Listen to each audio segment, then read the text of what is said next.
Extra material affairs அதாங்க கள்ளத்தொடர்பு. இப்போ இது நிறைய இடத்துல நடக்குது அண்ட் சோஷியல் மீடியானால இது நிறைய வெளியவும் தெரியுது.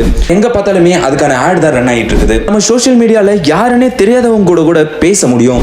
அப்படி பேசி தான் இந்த அஃபேர் ஸ்டார்ட் ஆகுது. சோஷியல் மீடியாவோட அல்காரிதம் எப்படி ஒர்க் ஆகுதுன்னா யூசர்ஸோட இன்ட்ரெஸ்ட்க்கு ஏற்ற மாதிரி தான் அது கண்டென்ட் ரெக்கமெண்ட் பண்ணும். அதுல வர நிறைய ஆக்டர்ஸ் இன்ஃப்ளூயன்சர்ஸோட டிவோர்ஸ் கேசஸும் அஃபேர் கேசஸை பார்க்கும்போது அவங்களே பண்றாங்க நம்ம ஏன் பண்ணக்கூடாதுன்னு ஒரு பேட் இன்ஃப்ளூயன்ஸ் ஆகுது. ஒரு மென்னோ இல்ல ஒரு உமனோ சீட் பண்ணாங்கன்னா மொத்த பிளேமும் அந்த பொண்ணு மேல தான் போகும்.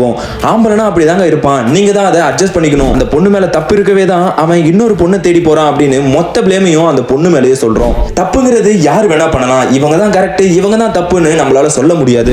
இன்னொரு காரணம் என்னன்னா மேரேஜ், அதுவும் அரேஞ்ச் மேரேஜ்ல இவங்க எதை வச்சு அதை முடிவு பண்றாங்கன்னா கேஸ்ட், அந்த பையன் என்ன வேலை பார்க்கறான் எவ்வளவு சம்பளம் வாங்குறாங்க அதை வச்சு தான் இவங்க முடிவு பண்றாங்க. பட் அந்த பொண்ணோட விருப்பத்தையோ அந்த பையனோட விருப்பத்தையோ யாரும் கேட்கறது கிடையாது.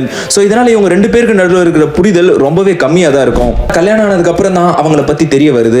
அப்புறம் தான் இன்னொருத்தர் தேடுது. அவங்க கொடுக்குற லவ் அண்ட் கேர்னால தான் இந்த அஃபேரே ஸ்டார்ட் ஆகுது. அரேஞ்ச் மேரேஜ் மட்டும் இல்ல லவ் மேரேஜ்லயும் இந்த விஷயங்கள் நடந்துகிட்டு தான் இருக்குது. பட் நம்ம சோஷியல் மீடியாவை பார்த்து இன்ஃப்ளூயன்ஸ் ஆகிறத ஃபர்ஸ்ட் நிறுத்தணும். இன்ஃப்ளூயன்சரா இருக்கிற எவனுமே அவனோட டார்க் சைடை காட்டுறதே கிடையாது. அவனோட ஹாப்பி மூமெண்ட்ஸ் மட்டும் தான் சோஷியல் மீடியால ஷேர் பண்றானுங்க.